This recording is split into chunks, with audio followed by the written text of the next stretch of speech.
Hey everybody, welcome back to another fantastic episode of Ready to Die Fighting. I'm Chris, and I wanted to share with you this book that I got a little while ago. It's called Not It by John Sherry, founder of netknots.com. And this is a nice book. It came with a little bit of cordage so you could practice tying the knots, and it also came with this little cheat sheet. These cards are plastic or something, and they're quite thick, going to be waterproof, and a nice size. So I'm actually going to, you can buy this by itself. I can't remember how much they are, but I have seen them as a standalone. But it came with it. It was just like inside that part.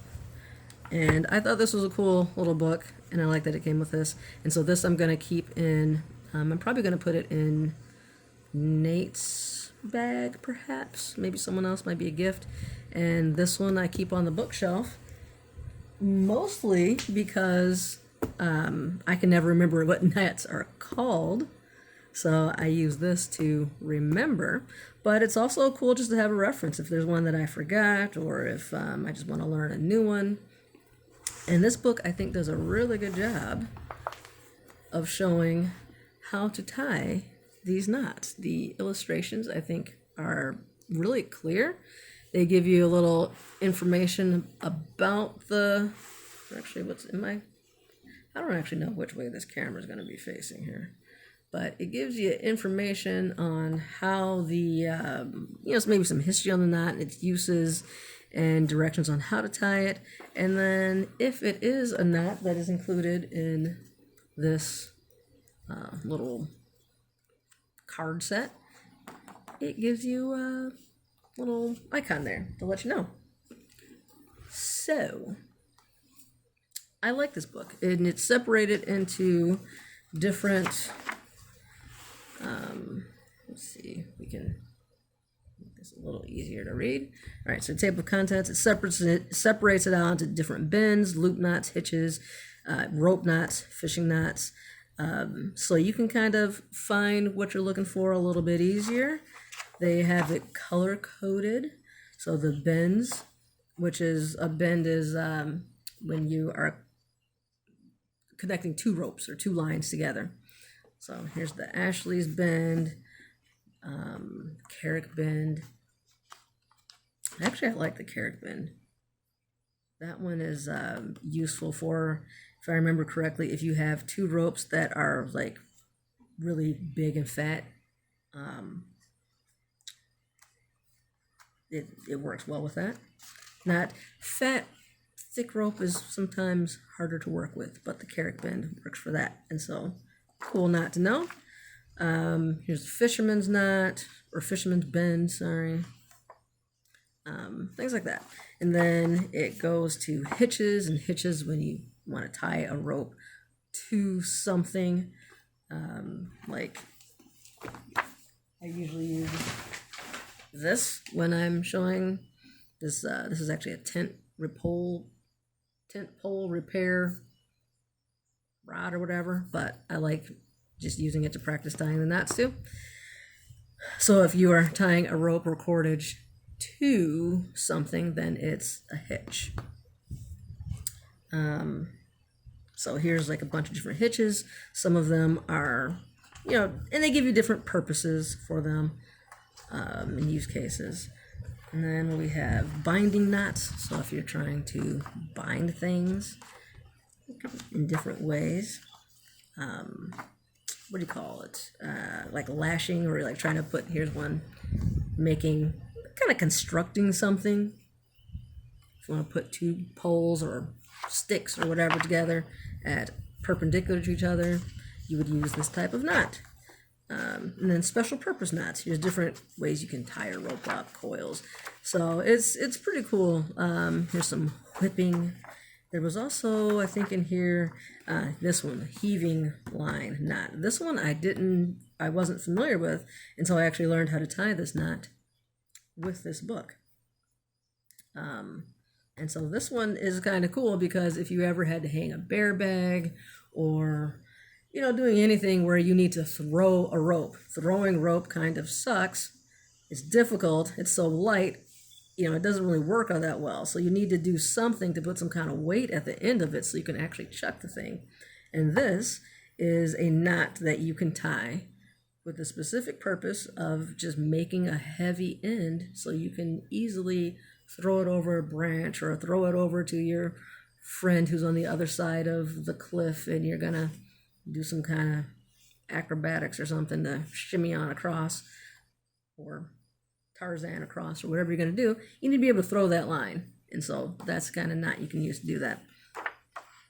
Or if you want to make a monkey fist, which people use as weapons. I believe they are illegal in many places. I don't want to say they're illegal everywhere, but walking around with a monkey fist in some places is illegal because it is a legit weapon. The sheep shank, that's a fun knot.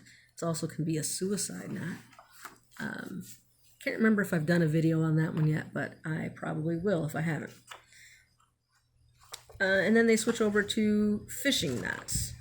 And so different lines that would use specifically for fishing. And I don't fish yet, so I haven't really done much in this section. So I do like this book. It covers a lot of different knots for different uses. I think the illustrations are very clear. And actually, I'm going to go ahead and walk through this tumble hitch. This is a hitch that I already am familiar with, but I just kind of wanted to show you how it works and give the little tutorial on how to tie it. Just give you an idea on how this book is. So this is called the Tumble Hitch. The Tumble Hitch is an excellent quick release knot that holds a load until released by a pull on the free end.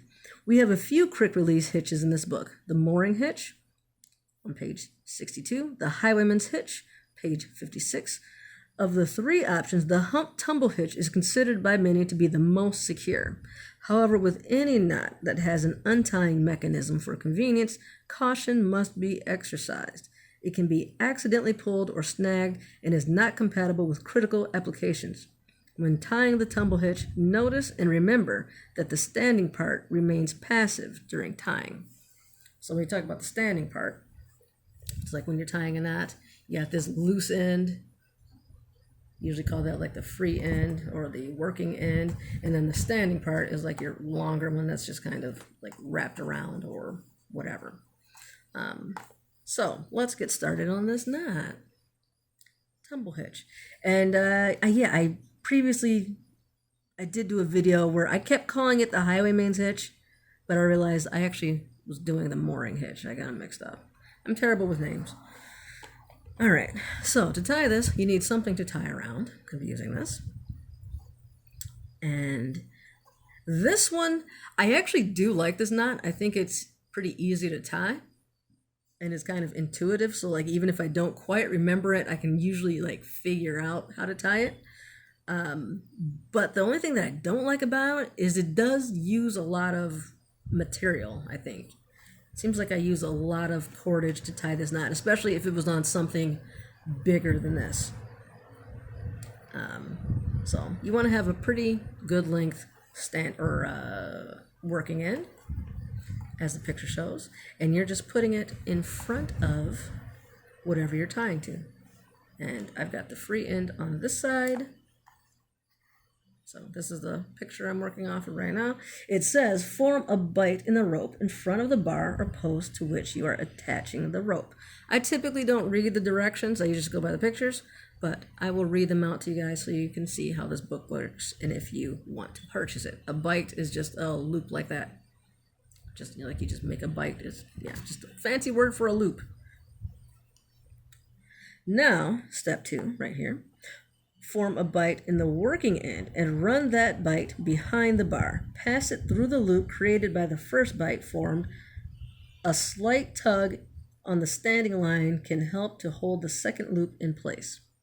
So we have one bight in front. Here's the picture. And then you're making the working end. You're making another smaller bight and you're pulling it behind and through. So here we have this. And then I'm making another bight here, and I'm pulling it behind and through there.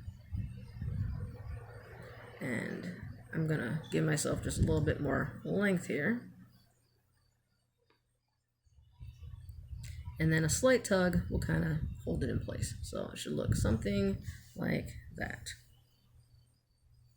which is how it looks in picture number 3. All right. So you have the working end is on this side again, and the standing end is on this side. And I'm trying to keep my hands out of the way as best I can. It's a little bit hard to do, to be honest, without the knot falling apart. So here's the picture, number 3. It says, pass the working end behind the standing line. So your working end should be on this side. You should have something that looks basically like that. A loop inside of a loop, a bite inside of a bite. And it says, pass it behind the standing end. There we go. Then pass the working end in front of the standing line. So you're just looping around it like that, as that picture shows. Number 5. Form another bite in the working end and run it behind the bar and pass up through the second loop. So here's our second loop up here. And as you can see this little arrow, it's pulling it up and through there. So we're going, making a new bite and pulling it through. Oops. I'm trying to show everything. Pull it through like that. Tighten the knot by applying a load to the standing line while adjusting the knot down onto the final pass of the working end. Release the knot with a pull to the working end. So that, I mean, that's basically it. So you just kind of have to tighten up at this point. So I'm just going to pull down on this and just kind of make sure things don't come apart.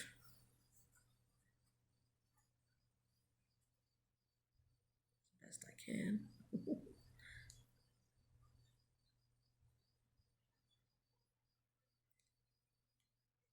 And this knot, I've noticed, does have a tendency to, it shifts around a lot. Oh man, did I?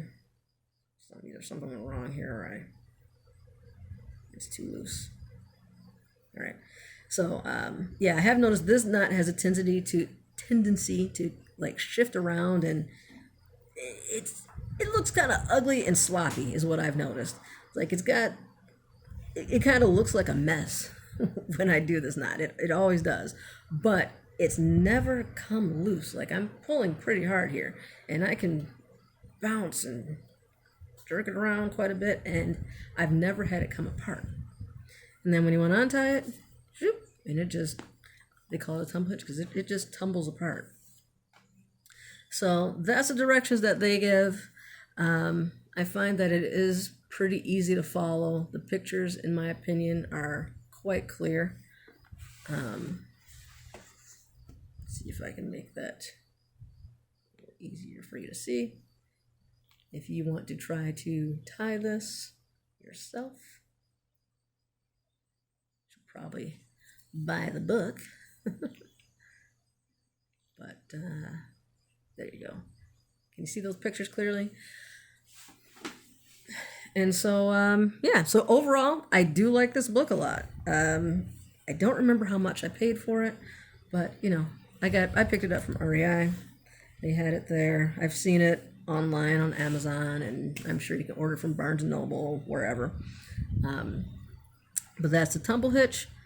This is Not It by John Sherry, and I am Chris, Ready to Die Fighting. Like and subscribe, and I will catch you guys in the next video. Thanks for watching.